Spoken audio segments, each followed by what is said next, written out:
We are so excited about the content of today's meeting, and we have a lot to get to, so we're going to hop right into it.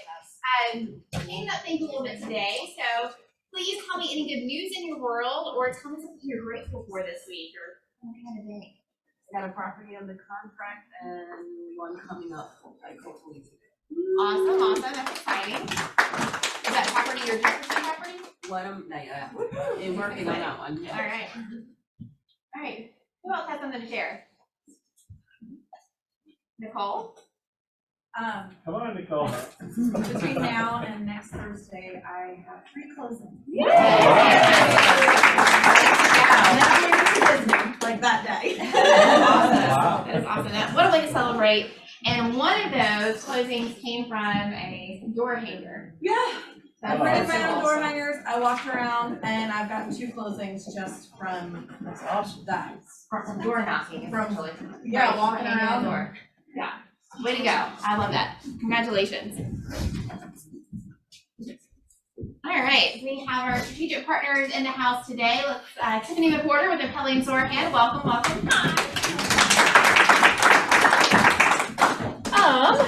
Today I want to talk about legal description. Just a few reminders. It is really important to either choose one of the options on the front page and to do it. So if you say that legal description is attached, let's make sure that the legal description is attached. A copy of the warranty deed is a perfectly good thing. You don't have to, clip it or anything like that. You can just attach it. That can be your legal description.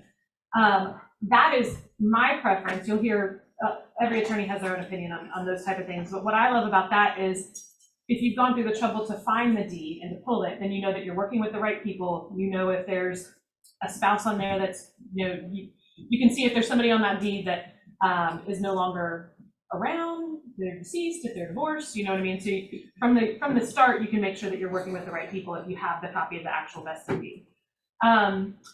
If you do choose to fill in all the like letters and numbers and all that, just make sure that you're using the lot for the neighborhood, not the land lot for the county, because those are a big difference.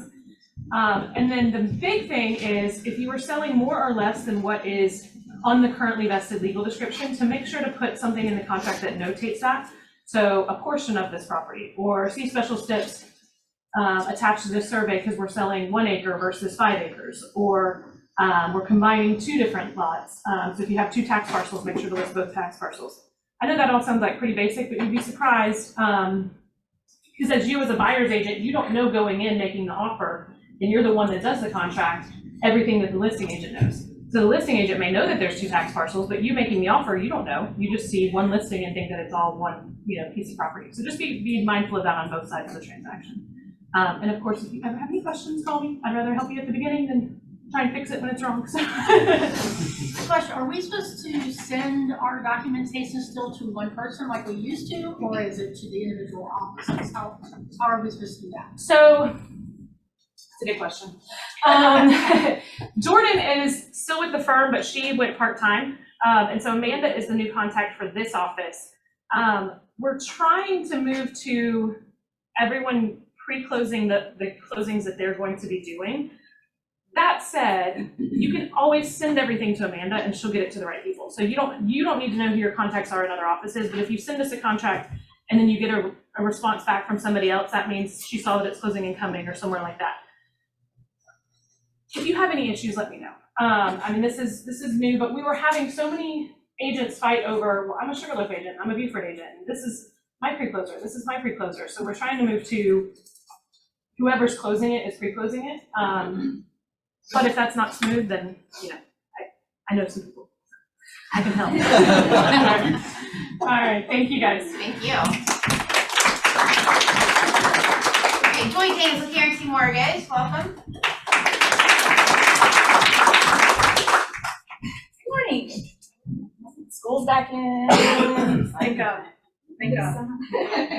I'm here now. All the parents are always. I'm not quite ready for fall yet. I'm a spring summer girl, so don't bring up pumpkin spice. I'm one of those like. But anyway, but also now Jason's going to talk about market. I'm so excited to hear about this. That the one big topic I can talk about. What?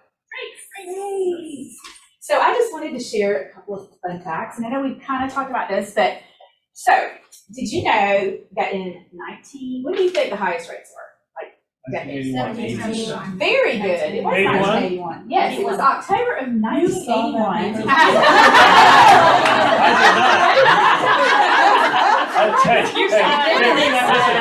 That was a lie in 1981. That's the difference, yeah. So, okay, you got me on that one. So, in October of 1981, that was the peak. The highest ever was 18.345. What was 18.4? I take that. Yes. And I Not remember. 1981, yeah. Yeah, 18%. So, and then the lowest, what do you think the lowest was? 2013. It was 20. Very good. 2020. Wow. And that's when we got into like the low, like high twos. Okay, so here we are, and they're in the fives. Not too bad when you look at it historically, right? So keep that in mind. I think it's very important to know what the rates are doing now. And it's been volatile over the past few weeks. Not all bad. I mean, they've kind of gone down. So we will keep you informed of what's going on with rates, but just, you know, if you guys have questions, come to me and I can tell you, but just kind of keep up with economic data as long as we have inflation and talk about that, it will increase. But historically, they're great, right? Okay. So also with the market, as we see it balance out, I think having a good lender is going to be super important, right? Absolutely. And why do you think? Don't you think underwriting is going to be pretty important? I'll give you an example of a little success story. I think underwriting is going to be super important as we go forward. Because I think it's maybe going to weed some lenders out, number one. But number two, we're right around the corner.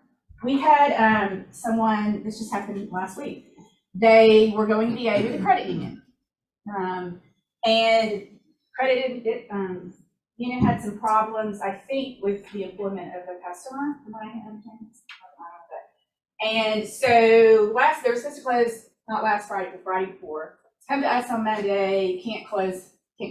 So they switch it over to us, we get the appraisal transfer and close it today. That's a VA success story, and it was the reason why the underwriter was working last night, if I'm not mistaken, at 7 o'clock p.m. to get this in place today. So as we go forward, that is going to be super important. Okay?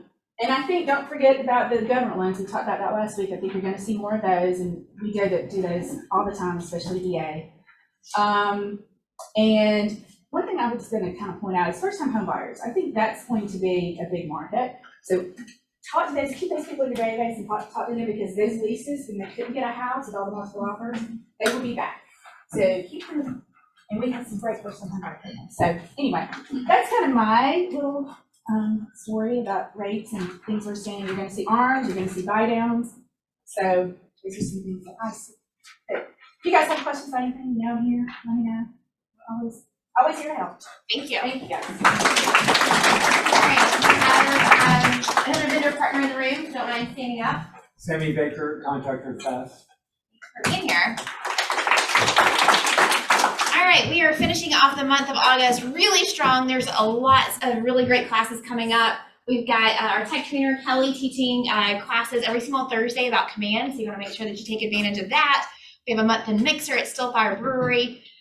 We have mega camp agent panel coming up at the end of the month, and then also Fabulous Ann Sefco is going to be doing a listing role play with us and mastermind around listings in today's market. So that's super exciting. And then for newer agents writing your first offer, you want to make sure that you're in that class as well to get all of that great knowledge.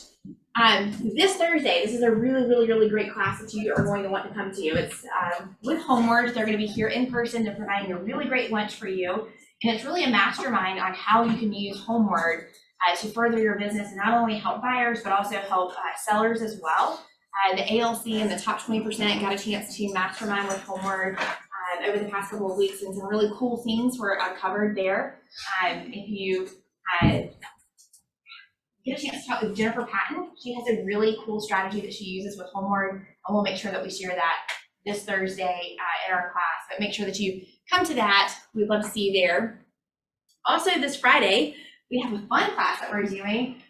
Jerry Gould, he is a Keller Williams agent operating partner. He is going to be here in the pavilion teaching us how to smoke some great meats. Labor Day is coming up. September is almost here. That's a little crazy. But that's gonna be fun. We're gonna get a chance to eat, have a little picnic out in the pavilion, and enjoy that. So make sure that you register so we know how many people to account for. And that will be a very, very fun class that we have going on. All right, this class, y'all, I'm so excited about that. This was announced in our Facebook group last week, but we have Emily Peckham. She is an agent from Nashville, Tennessee, that will be coming to us in person and holding a special event for our office in the South Forsyth Market Center. There are limited seats available, so I need for you to register for this event.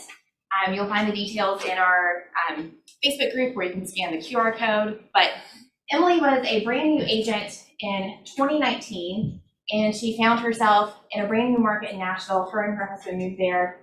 She just got licensed and she had no one to talk to. Like, who was she gonna sell a house to? Her sphere was zero. And I think for a lot of us, that's a limiting belief that we have, is that we don't have enough people to talk to. So how are we gonna get those leads? Well, she is the queen at talking to for sale by owners. And so her first year in business, she closed over 30 transactions.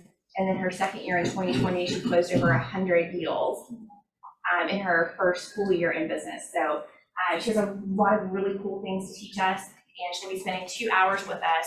We're gonna have that at the Sugar Hill E-Center, so make sure that you register for that. And we have a Kelly and Sorkin that is sponsoring that for us. So thank you. You're excited about that? When is that? I don't know if y'all remember, but she zoomed in and spoke with us 2 years ago to our market center. But this is going to be Tuesday, September the 6th, so from 10 to 12. So we will not have a team meeting that day. This is our team meeting, and I'd love to see you all there.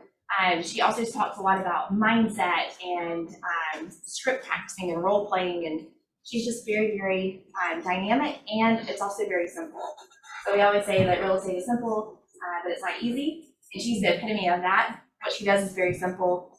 You would think that she has like some amazing script that she's using, or some amazing presentation that she gives, and it's really simple. It'll be amazing. She's going to go through all of that with us at this session.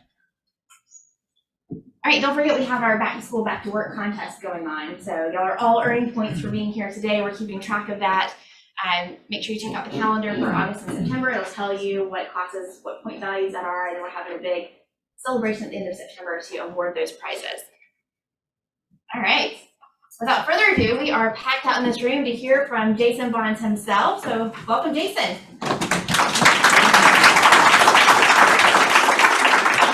Man, I'm rocking the sweater vest in that. That's Okay, all right. We dug that one out from somewhere. I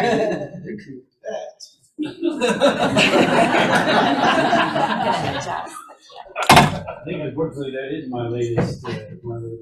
I need to do something about that. All right, guys, good morning. So, y'all want to know what is going to happen in the next couple of years. Is that right? Sure. And we're going to talk about what is going to happen. No, really, we're going to talk about right now and what's happening right now, and then what should you do about it. And so to get us started with what's happening right now, I thought that I would show you a little video that I think perfectly depicts. Can I get the lights on this front? Do I have sound? You should. Let's see. So I don't know if you guys seen this. It's absolutely exactly what's going on in the market.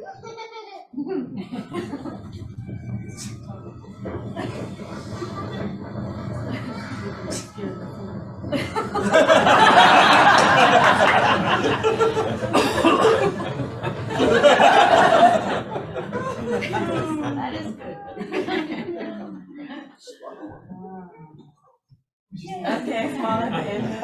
That was funny. So how many people are feeling like that? Right about now. Yeah, you can turn lights back on. Thank you for that. So it says new agents are like that, but I think that whenever we go through a transitioning market, sometimes a lot of us can feel like that, where it's like, this is fun, and then I'm terrified, and then, okay, it wasn't that bad, you know? So let's talk about, you always love to see charts and graphs. When I come, I'm going to give you some charts and graphs, let you know what's happening in our market. These numbers are in North Gwinnett, South Hall, around Tecuming, and then South Jackson. So that's our market area. It's kind of our backyard right here in this office.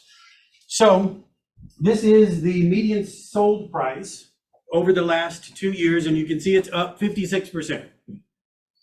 What is most striking about this slide?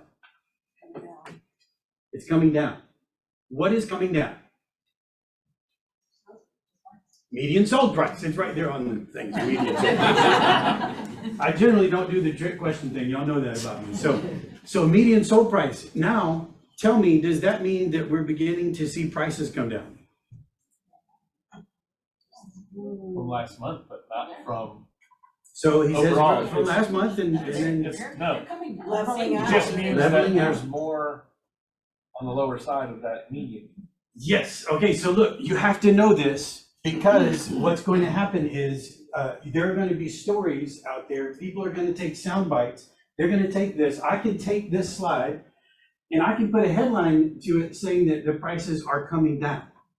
How many of you have people in your sphere of influence that you communicate with who are saying, I'm waiting for the prices to drop so that I do whatever? And then you got Eric Erickson, who said on his radio show the other day, prices are coming down, so get ready, because, you know, these prices are gonna be way lower than they were. It's happening again. And he was just, I just thought, I gotta call him.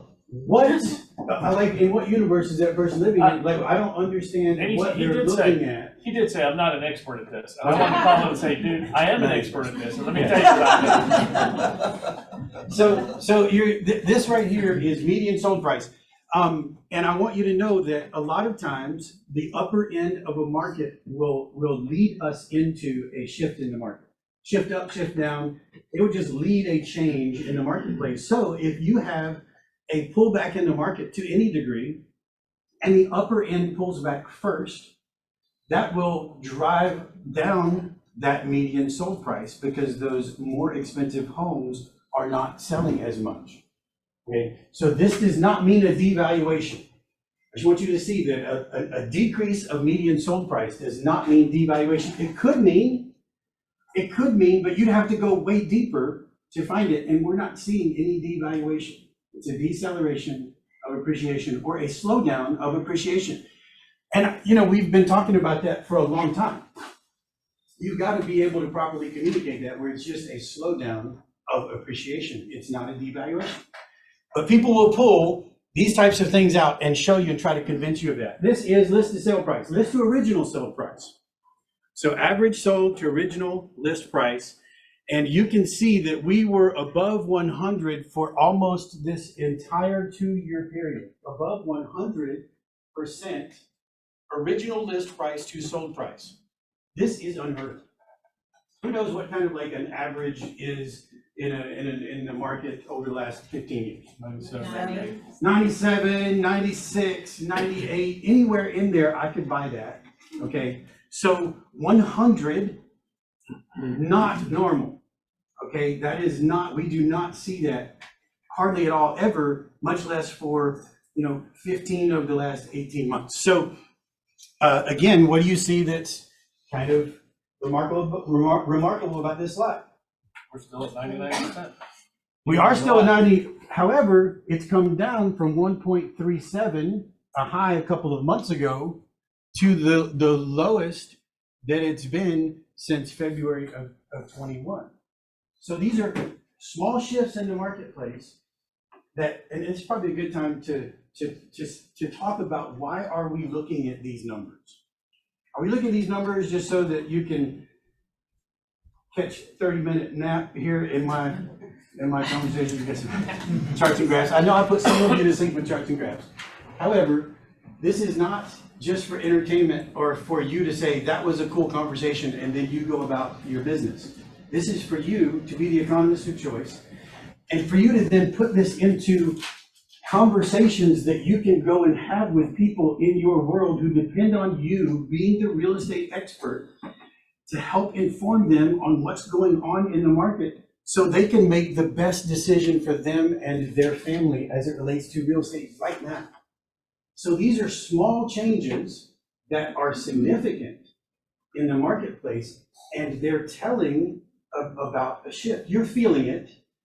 It's not good enough for you to say, well, prices are kind of stalling out, and we've got fewer offers or something. And people are like, well, that's not what I'm seeing, but you have this information that you can share with people. I've told you before, I have something on my phone, a little album that says charts and graphs, and I know I'm a nerd because of that, but I can share those things. I can put those things in an email. I can text someone this to where they see it's not just me saying this is what's going on, this is what's going on. So you have to be able to understand it, see it, talk about it, discuss it, hash it out, then understand it enough to be able to have a conversation around it. So the list of sale price coming down, and again, this is original list price. That is different than just the list price at the time it went under contract. And it's becoming more significant as we move forward over the next 6 months. Why is that? You start out high, you have price reductions, and then just list to sale price is the difference between the list price at the time it went under contract to the sold price. This is what was the original list price, so you always need to be looking at original list price to determine what's going on in the marketplace. Yes. When you pulled back, did you do detached and attached? This is single family residential. So anything that's single family residential in those cities that I mentioned, which are basically all around us right here, just to give you a representation, I always encourage you to look at your market area. This is this market center's market area, and it's probably not exactly your market area. So make sure that you're looking at you have access to this. All right, month supply of inventory. What's going on? We're normalizing. We're normalizing. Yay. Yes, yes. So if you look at this, and I have no idea, did I put that line there? This line has no significance. I must have been putting myself to sleep when I was doing the charts and graphs. It was on the last one too. Oh, was it really? Oh, you know what? Somebody on Zoom is drawing on my presentation. That's what's happening. Tell them to stop that. Stop drawing on my presentation. So, this is the month supply of inventory, and you know, we went in 21 down to below 1 month supply of inventory. What is a balanced market? Who in this room has ever in your career seen 6 months supply of inventory? All those old folks.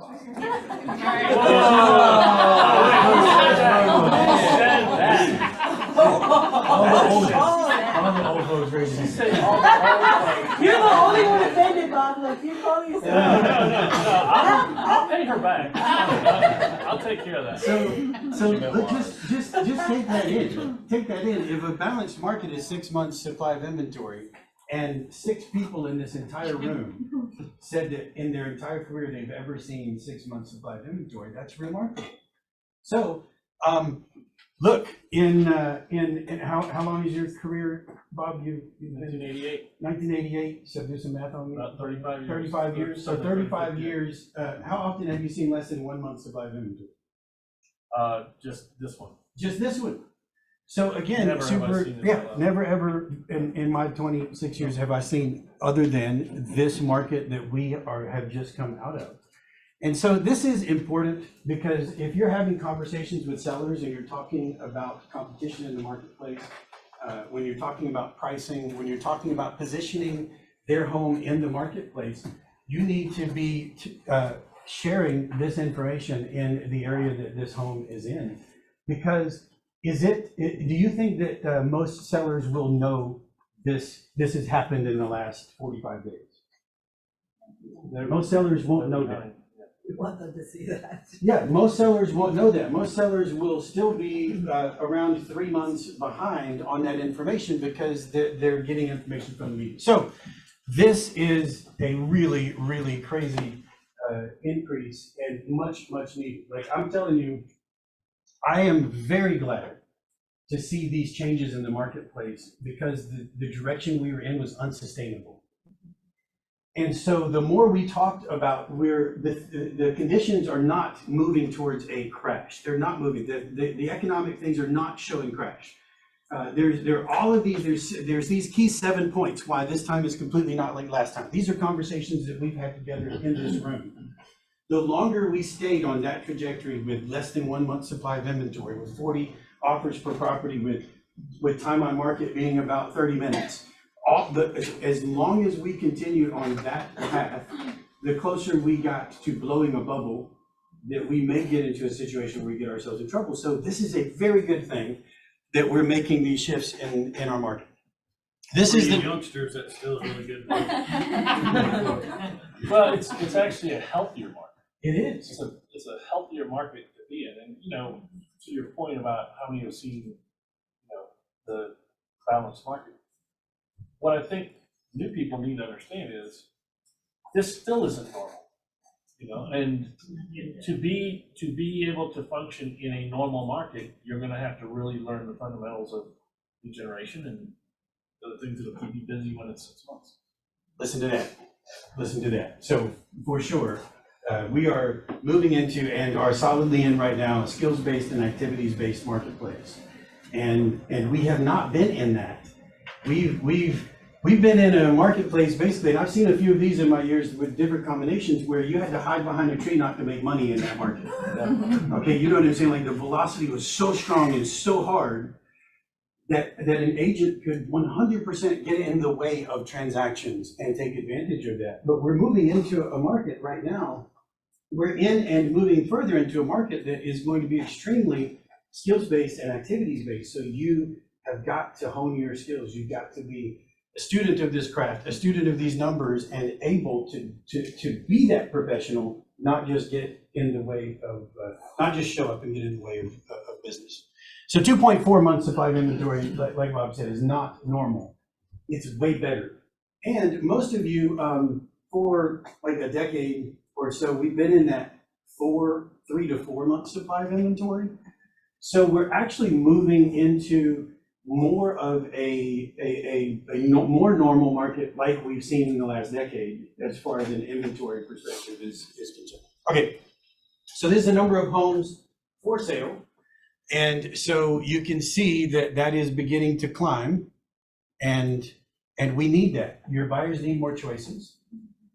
There's a lower percentage of the market currently under contract. When we've got 60, 70, 80% of the market under contract, and you then introduce a buyer into that market that is almost completely under contract, that is frustrating for your buyer and it's frustrating for you. So as more homes come available, as there's some pullback in the number of homes coming off the market, inventory increases, the demand is still strong but comes back a little bit, then you get into a less competitive environment with your buyers, which is good for your buyers, okay? This is not a screeching halt.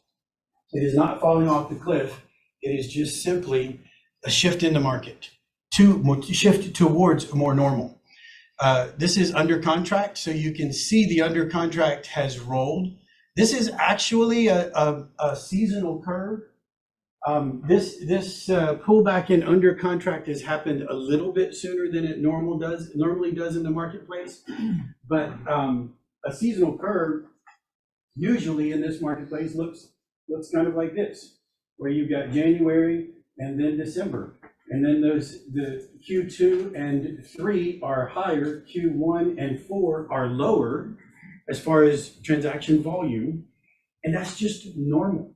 And so right now, one of the things you all are feeling, we're feeling, is that we're seeing a normal seasonal turn at the same time that we're seeing a little bit of pullback and slowing of velocity.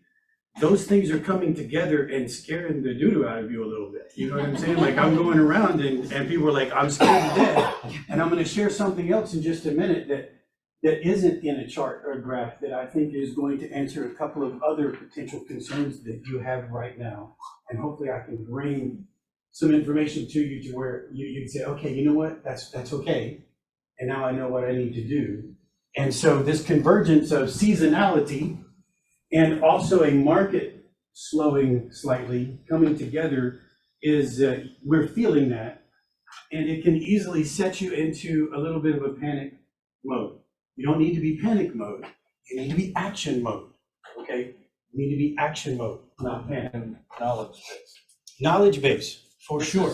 This is where we need to be the ones that step up and quell the concerns of the consumer, because we have consumers right now that are worried about interest rates, inflation, what's going on in the economy, et cetera. And this is where we gotta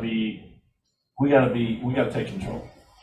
So one of the things that Coach gave me great advice on was to historically go back and look at your numbers of your closings of what you had year over year, or in that same time period in previous years. Because I would experience like this panic every time this year of like, oh God, my business is in the toilet, what's going on? And they're like, hey, go back and say like, are you basing this in reality, or are you just making this up in your head? And I could go back and look at previous years and say, oh no, it's not the same, or I always have a little bit of a dip there. But I'm still doing better than previous years. So go back and look at your own data if you have that to compare it to, so that you can measure that as well. And so, to that point, if you do have a seasonal curve, and you're only comparing this month to last month, then you're saying, oh my goodness, I'm down. Where if last year you had the same seasonal curve, and then you go and you compare this month to the month that you had last year, that is giving you a better picture to where you are and what you should be doing, and are you ahead or behind of last year. So, and in a marketplace where we're going from 6.5 million units per year to 5.7 million units per year, if you're doing the same number of units, you're actually up. Okay, you have captured market share if you have maintained units in a declining unit volume unit market. You guys understand that? So so don't be discouraged by those things. Know what those things are and what they mean for you. Well, and if you're new and don't have the data, like Sarah was speaking to, you can use the market centers, use one of the other agents. Definitely. Yeah, these conversations right here. Okay, so this is a seasonal under contract decline, May, June, July. My expectation is August is going to be something similar. So when you look at that and you're comparing your numbers to these numbers, if you don't have historical data to go by, yes, you just need to be a student of the market and know what's happening and then how to translate that to your business. This is sold, so these are sold properties mimicking the same. And then this is pretty interesting and remarkable also. This is expired. So number of properties that failed to sell during the listing period.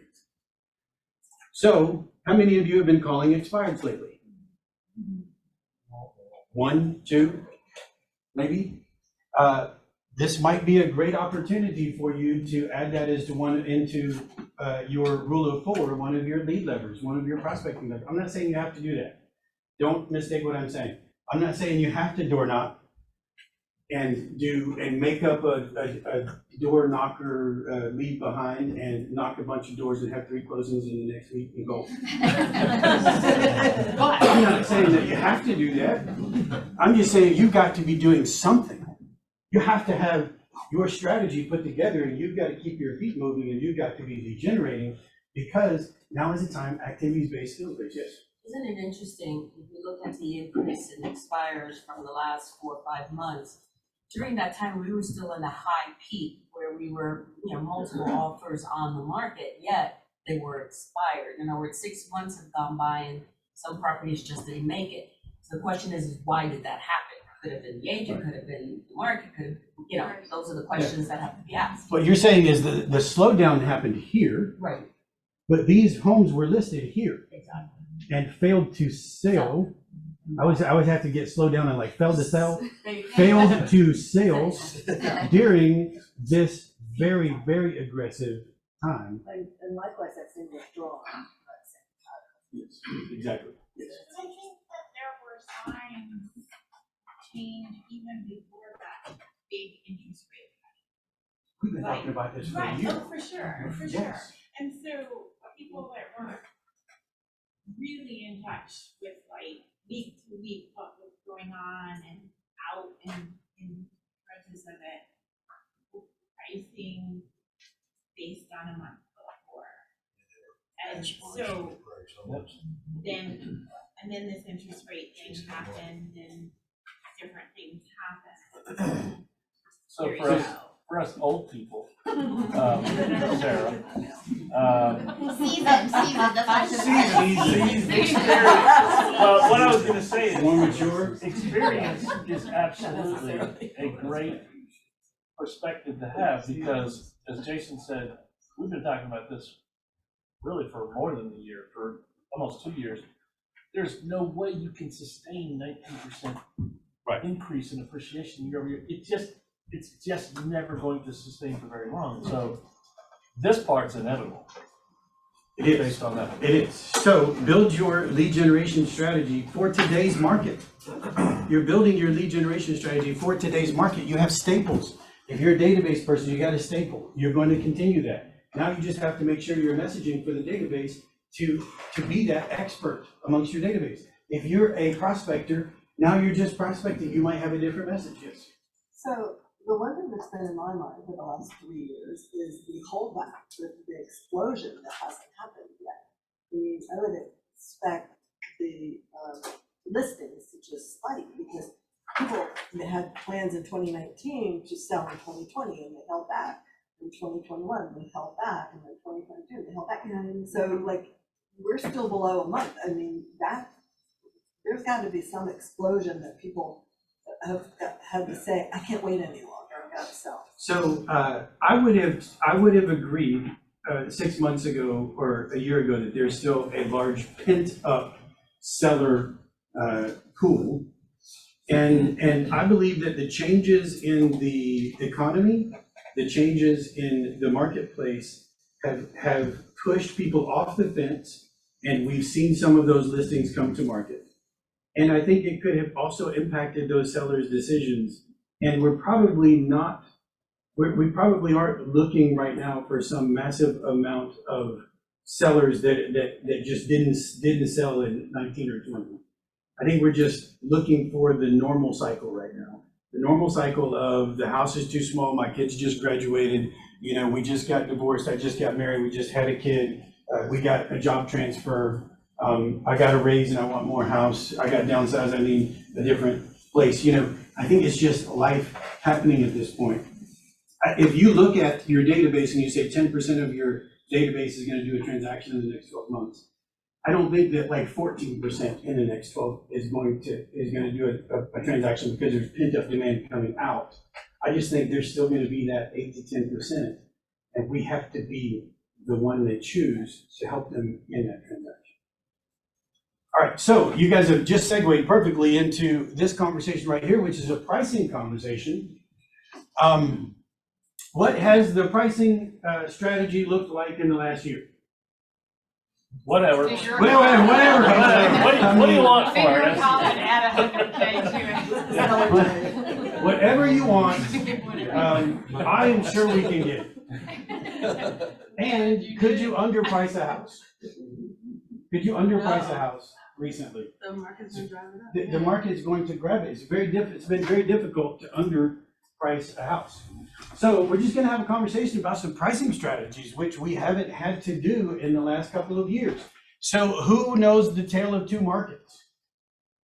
Nobody. Because you've just been saying, what do you want for the house? Yes, we can get it. So let's talk about the tale of two markets. This is a seller's market. So in this seller's market, I want to tell you what these two things are. So this is price, and there's a pretty red line through it, but this is price versus competition. This is condition versus competition. We used to say, you're in a price war and a beauty contest, and you have to win both. Okay, and then we were like, what do you want for your house? Because the market will pay it. And so we're back right now to you need to be giving great consultations to your clients and helping them to make those decisions about the condition of their property and the price of their property relative to other things in the marketplace. So this is not quite accurate right here because as we just said, it looks like this. Here was in the market, and then you would price out here and the market would just come grab it in like a week or two. It was moving, this was moving so rapidly up that whatever you priced it at, it would grab that price that you put. It was rare that you went to a listing presentation and the seller was under what you thought that you could sell it for. Normally it was the other way around, but in this market, I would say now's the time to be aggressive. now is the time to have great pricing conversations. And here's another thing, is that the sold comps were here, the on the market was here, and we were pricing here. So this is how we were pricing. Is that true? Yep. Yes. So and was that the correct pricing strategy? Absolutely. Yes, When you're selling 100%. As a listing agent, that's your job. Yes. So this is what's sold, this is what's on the market, and here's where we're going to market with your property because of the rapidly increasing prices. And then sometimes the sale price was even Yeah, above and that. then it sold up here, correct, Yeah. that's exactly right. Right. So what is the right strategy now? So this is just sold, now these are on the market. I would say it depends on your market area. Let's say by and large, let's say just, not in a unique area, what is the strategy now? I've been looking at August 2021. For, Like, in that conversation with the seller, you thought this was a good market a year ago. You thought this, but you have to let go of what happened with your next door neighbor. This is where we're at. Let's look at where homes were priced, because there's still a shortage of homes. So let's look at where homes were priced and what they went for in August, or, taking that back, which I think almost takes it down another 8%. I don't know that I would go back to a historical price for today's pricing strategy as much as I would not go ahead of the market as aggressively or at all, but what has sold versus what's active right here, this is probably what you're seeing, and if you go look at most any market, what's active is going to be a few percent above what's sold in that area you pull. And instead of going directly above that, you need to be looking at what's going under contract right here, because that's what the market today is telling you is, what the market today is telling you that they're accepting is what's under contract. Can you know what something's under contract at? There's a really nice listing agent. Yes. Always call. Always call. Will people tell you stuff? Absolutely. Way more than they should tell you. Okay, way more. So don't be the person that's giving up your client's sensitive information. But there are a lot of agents out there that will give that up. Now, look, if you closed yesterday, then go, and it's just not, it's not accessible to the person, then tell the person.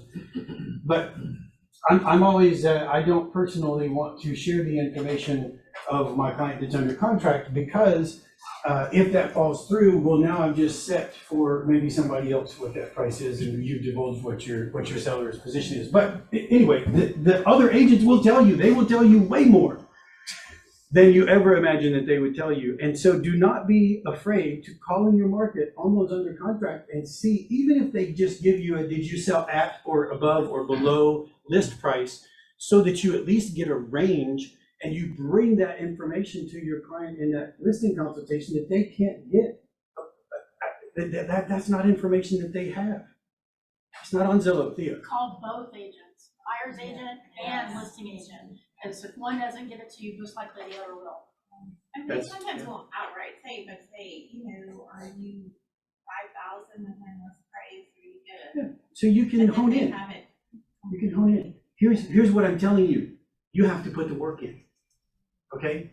Because, like, what do you want for it? Yep, I'm going to get the listing is not what you're doing right now. You're actually doing a pricing conversation. You need to be looking at the how many homes are available for sale. You need to be looking at how many are under contract. You need to be looking at the velocity of that marketplace. You need to be looking at all those things and bring that conversation in. But this is a good way to look at what is the market right now today saying about that property, because the market's either going to accept it or reject it. Your price, the pricing conditions, those things. All right. So here is really where we're going. Where we're going is to where you're in the market and out of the market, and this has been a conversation for so long where you get in no man's land. And here's no man's land. You're above the market, but you're not totally crazy out of the market. And as we get to a more normal amount of inventory, and I'm probably just like, they were looking at my shoulder the whole time. I'm so sorry. But they're looking at the slides though, right? Yeah. Not my shoulder, so, okay, good. The things I think about when I'm up here. So look, in the market, then you're hitting it. Out of the market, you will know it. No man's land is when you're selling the house down the street. When your listing is selling the house down the street, because here you're like not getting showings and the market's completely rejected your property just based on assessing it online or the listing system. Here you're getting offers and you know you're there. No man's land generally, and this is somewhere where we need to start talking again, because you're going to find yourself in no man's land if you're pricing like this. You're going to consult, not you, other agents are going to consult their sellers into no man's land by using yesterday's pricing strategy. And you can't do that. You won't do that. Y'all are smarter than that. And I think it's important to emphasize that you are selling the house down the street. You are selling the house down the street. In that situation. Because you're going to have showings without offers, because they're going to come in after having looked at other properties, or they're going to go look at other properties after yours. And then your property, based on price and condition, is going to convince them that that was the right property for them to purchase. It's no man's land. And that's a tough conversation with the seller, because the seller, you're the one that has to take the brunt of that. When do we need to start having that conversation today? At the listing presentation, in the beginning. We need to begin to have that conversation again. If you've had, if you have a listing that's been on the market, you haven't had that conversation, you now have some real market data to take to that conversation, not just like, you know, Mr. Ms. Seller, I really want a commission, so we need to lower the price. Because that's what they think. You just want the sale and the commission. And so when you bring real information like this to them, and you can support the conversation and the direction you're recommending for them, then they're much more likely to do what they need to do for themselves. One of the opportunities is talking about absorption rate and what that price reduction looks like. At what point is that price reduction actually going to benefit your seller? And so that's one of the things I've been really, trying to hone in on, and looking at the charts and graphs, looking at the absorption rate, looking at what's going on around it. And I'm finding that a little hard to navigate. So if you just go to that absorption rate and what type of price reduction. I mean, I've experienced it right now on 3 listings where we've had to do some pretty robust price reduction. So when you're talking using absorption rate for this purpose, you're saying, hey, getting under 300, like, hey, under 300 is 315 to 325 is that. 475, Right. will 470 do it, will 460 do it, will, So trying to look in those absorption reports in Georgia MLS report section and figuring out which segment of the market currently has velocity. Yes. That is a very good tool to bring to a pricing conversation, where you can say, you might be $10,000 to $15,000 over where the market has movement right now. And if you were to get there, and it's like, instead of fishing over here where there's no fish, just on the other side of the boat, there might be some fish, yes. Along that line, I'm trying to think of how to present that, because I've traditionally only put the 6-month absorption rate out there. But I think based on your question, it makes sense to put the 6-month out there, to then show them the 1 month. Because when you're showing them side by side, oh, that's a big change. Correct. Then you have more data to look at. Because things are moving so quickly, it's not a bad idea at all to show, look, this is, and then this is, and then look right here. And you can do that on some of those reports, and also on some of these that I've shared with you, where you see the massive increase in months supply of inventory, the fall off of under contract, increase of properties that didn't sell during the listing period. But what I'm also seeing is there's typically 1 or 2 properties that have sold at the peak, and then nothing else. So who's hanging their hat on those 2? The seller is hanging their hat on I those sure 2 not. right there. But so, and to speak to like what Eileen was saying, is what did those properties most likely went over asking price? What did they actually list for? So if those 2 peaks, those 2 properties have peaked, what did they list for, and then coming in somewhere closer to what the actual list price was for those that actually peaked.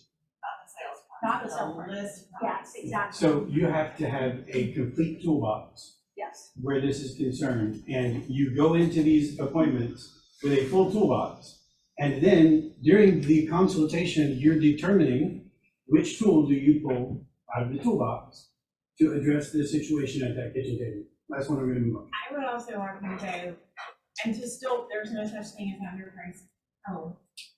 In a thought out school district, single family home that shows really well, makes like buyers that want HGTV, they will still move quickly. But it, and could get over, list price and have multiple offers.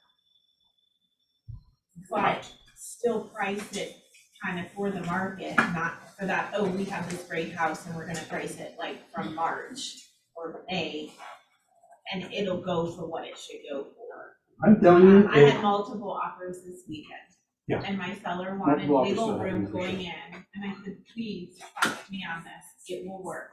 so to your point, look, in the market, even if you're in an extreme buyer's market, and there's a very, very small portion of the market that's in the market, and you have a large portion out of the market, you still properly priced and in the right condition are going to sell it. Have we ever gone to zero homes sold? No, and so even in the Great Recession that with very low velocity, you still 100% could get a home in the market and under contract and sold. So the key is you just have to know this. All right, I'm running out of time and I want to make sure we get the rest of this. These are look, Shift, MREA books, our material, these are things that we teach that you have access to. Make sure that you are a student of pricing and a student of price reductions and the pricing strategy for the life of a listing. Okay, have those conversations up front. We used to get predated price reductions when we would go in and take a listing. We would get predated price reductions, so we got upfront an agreement from the seller to reduce the price. Another strategy is if we have this many showings without an offer, this many offers, this many days without a showing, then we would lower the price. So going in with that type of a mutually agreeable expectation that if we get this many showings without an offer, or this many days without a showing, then we need to make a price change. So begin having this conversation. It's something new to many of you and something we're gonna have to make sure. All right, so days on market are increasing. And I wanna know, do any of you kind of see yourself at this point right here where you're standing in your business and you've seen a gap that's now been created in your pipeline or your closing report, where you're like, okay, we had a full closing report and now there's a gap on the closing report and there's some vacancies there that I need to fill. Anybody? You people? A couple people still with me? Okay, I'm almost. No, listen, here's the deal. Days on market increase. This gets a tiny bit complicated, but I'm gonna do my best to share it with you to where I really want you to take this away. 75 days is a general market cycle. So from the time you list your property to the time it goes under contract to the time that it closes. You agree with that, old timers? Back in the day? Yes. Okay, good. 75-day cycle. I'm gonna ride that one for just a little bit. I'm gonna ride 75-day cycle. So if you are on a 75-day cycle and you do 5 closings a month and you have 3 months like this, and you have 1, 2, 3, 4, 5. Oh, that didn't work. So you have 3 months and you have 5 closings per month. 1, 2, 3, 4, 5. 1, 2, 3, 4, 5. 1, 2, 3, 4, 5.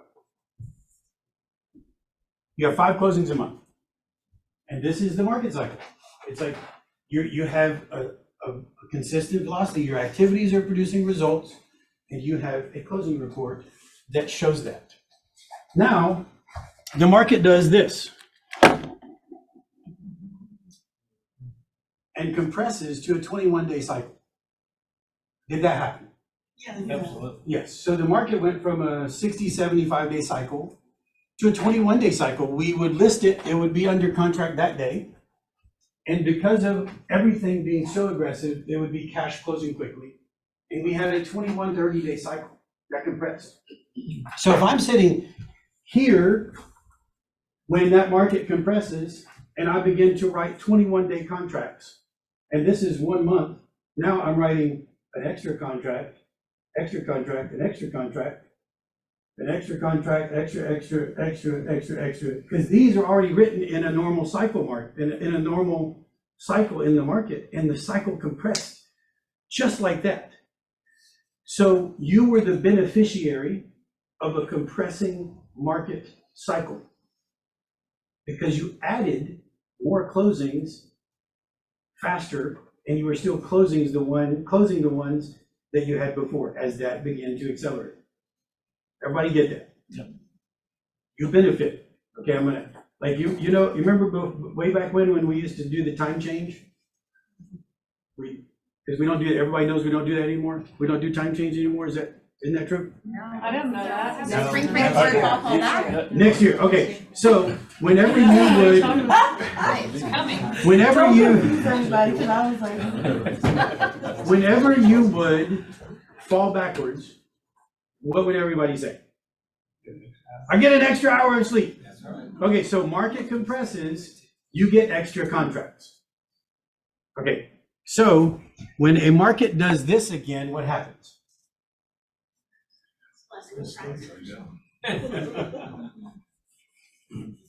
Whenever we spring forward, what happens to your sleep? You lose an hour. Okay, so time compresses, market compresses, time expands, market expands, then this is what happens.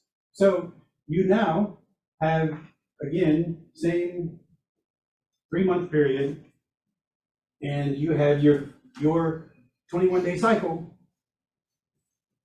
There are your closings. I don't know about you guys, but over the last couple of years, I would freak out a little bit when I would look at our closing reports because they were only full for about 30 days.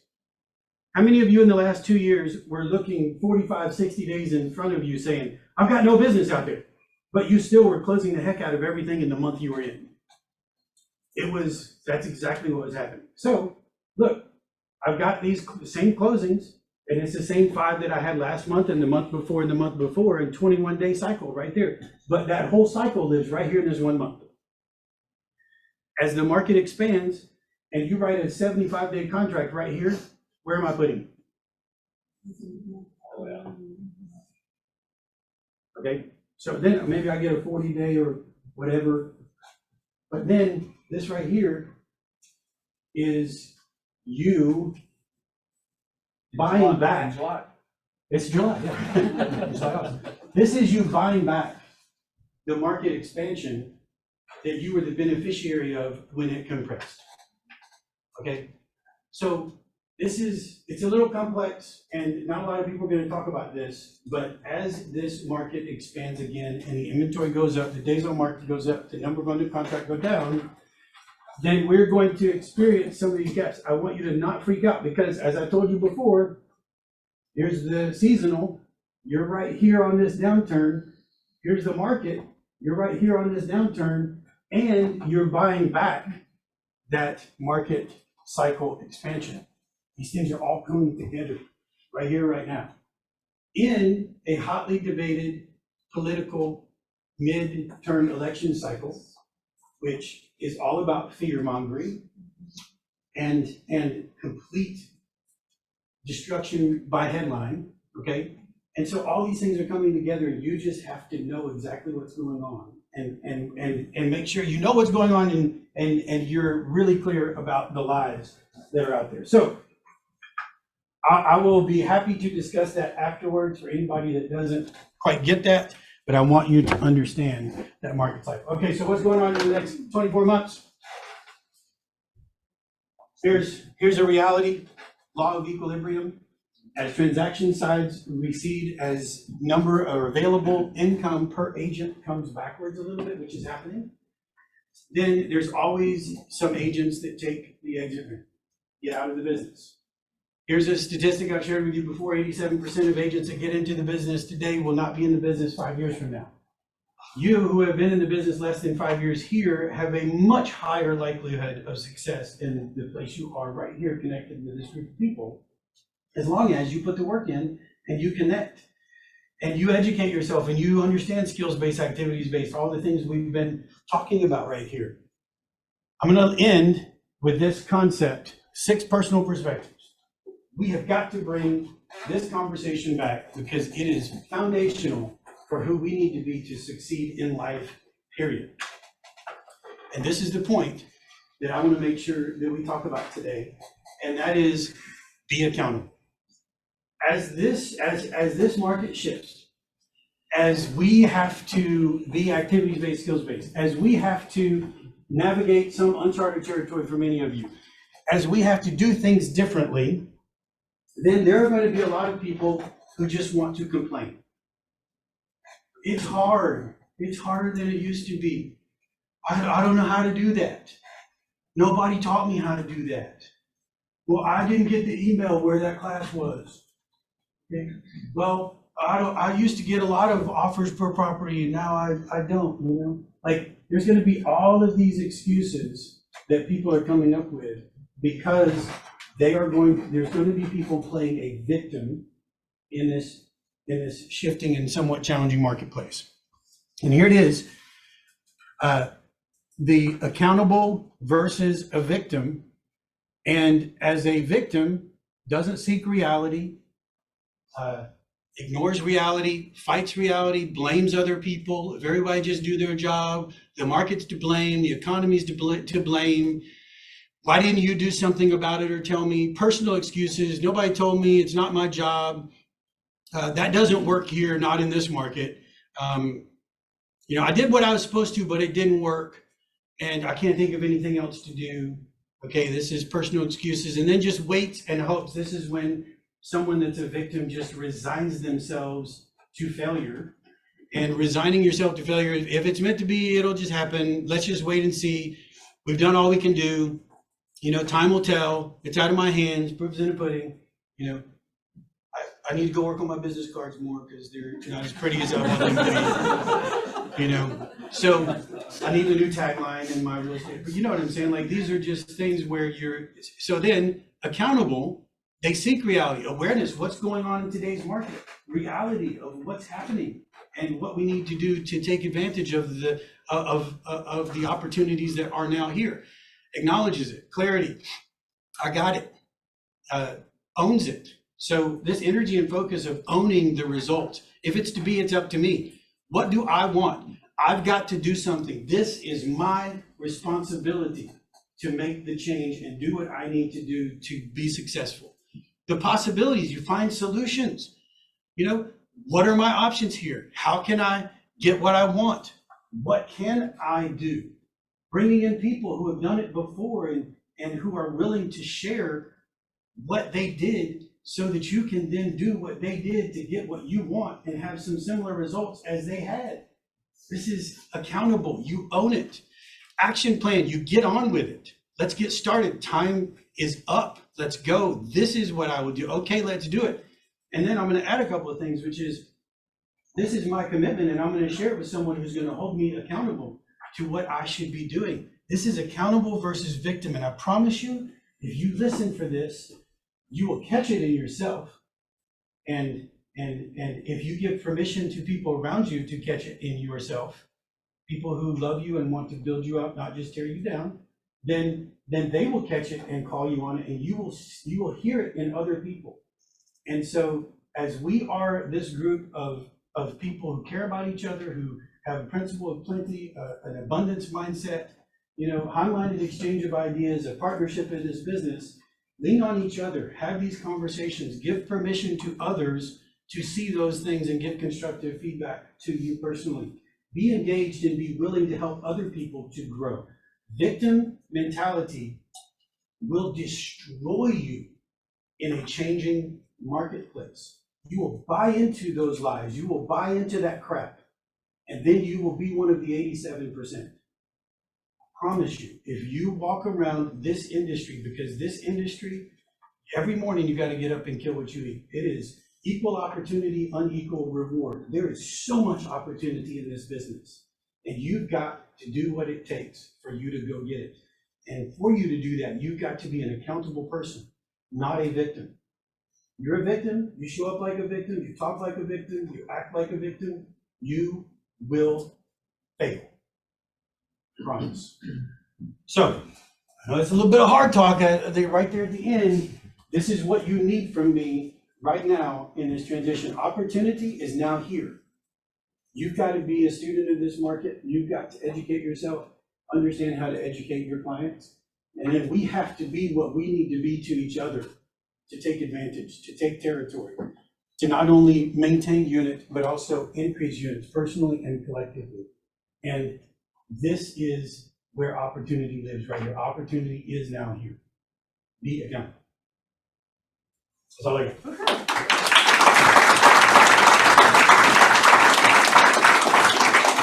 Thank you. We have some great agents to celebrate this month for all of your wonderful accomplishments in the month of July. I do have some exciting news to share with you. Whenever you cap at Keller Williams, historically, you've gotten a hat. It says Capper across the back. And we now have these nice shiny tumblers. So you'll have a choice of whether or not you want a hat or you want one of these tumblers. So we're celebrating, I think, 10 of y'all today that have hats. So if you'll make sure that you see Alicia and pick which one you want. Cool. We're excited about that. All right. Let's get this video going. And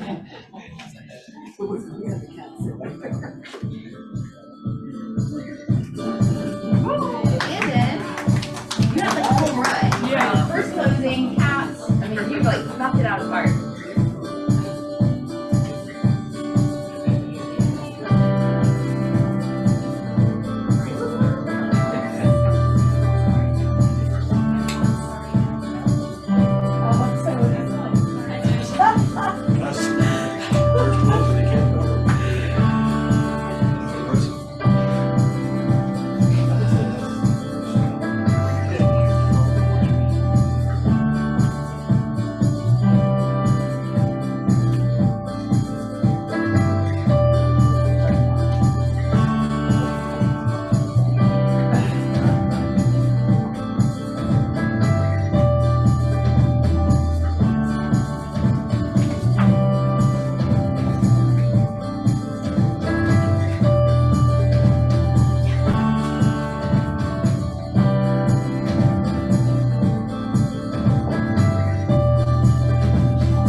Chauncey, running the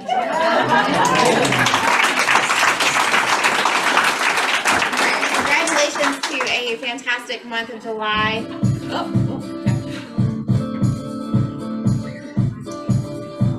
That's not working. All right, we have Meritage Homes, who is our lunch sponsor today. We're so thankful for them for being here and providing us a great lunch. So let's welcome Meritage Homes.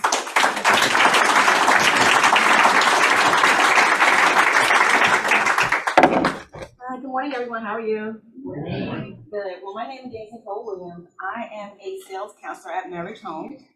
Meritage Home, and the community that I'm in is Morningside Village. Has anyone ever been around Morningside Village or heard of it? Where's it located? What town? We're in Lawrenceville. We're like about 3 miles from downtown Lawrenceville, maybe about 13 miles from Mobile, Georgia. We're about less than a mile to Highway 316, so great location. We are a townhome community. We have 154, but we will have 154 townhomes when it's all said and done. We have 4 different floor plans, ranging from 18 square feet to 2,100 square feet. All 3 bedrooms, 2.5 bathrooms, and all of our homes are energy efficient. Has anyone here ever sold new construction? Okay, so it's pretty easy. You just have your buyers, give us a call. I used to be a general agent in 2008 for Keller Williams City Side with John Fountain. So we take care of your buyers when they do come. So you just give us a call. If you can't make it, I know you guys are busy. You have a lot of customers or clients you gotta take care of. Let us know they're coming. We'll show them around and give you the feedback and let you know what's going on. Right now, we have a couple of quick movements that are ready to go, and we're offering 4% commission. But generally, it's 3% commission for all of our homes. HOAs are $200 a month. Amenities will be a pool, a cabana, a tot lot, dog park, and walking trail at our community. They cover your landscaping, your exterior home, and your roof as well. Our schools are Mountain View High School, Twin Rivers Middle School, and Dyer Elementary. And what I want to do also is get your information, your business cards, because what we are having is a free CE course on September 28th, licensed law. So come and get your credits for your CE classes, Any questions for me? That's awesome. We appreciate that 3% and the 4%. That's awesome. So thank you. Yep. So, And you said they were all 3 bedroom, 2 baths? 3 bedrooms, 2.5 bathrooms. Yes. 2.5. and did you say the price ranges for that? Price ranges are between $393 to $451 for any units, bigger, larger homes. They're condo owners, Decent, yes. oh, they're decent, Mhm. and they're still taking care of roof and all. Correct. Oh, that's Yes. good. Are y'all accepting investors? Yes, we do accept investors as well. We have owner occupants and investors as well. So bring your investors. Be simple for that. Yep. Awesome. Well, we appreciate you so much. So the business card, make sure that you give it. We have our on-time drawing gift card from Contractors Best Pest Solution. So I am going to draw the winning ticket. The last 3 numbers are 828. Oh, that's me. Oh, all right, we have a yummy lunch out there for you. Make sure you get something before you leave. Thank you so much for being here today. And we will send these slides out to you. Look for a link later on that will take you to these slides. And that way you'll have a copy of those as well. Thank you for being here today.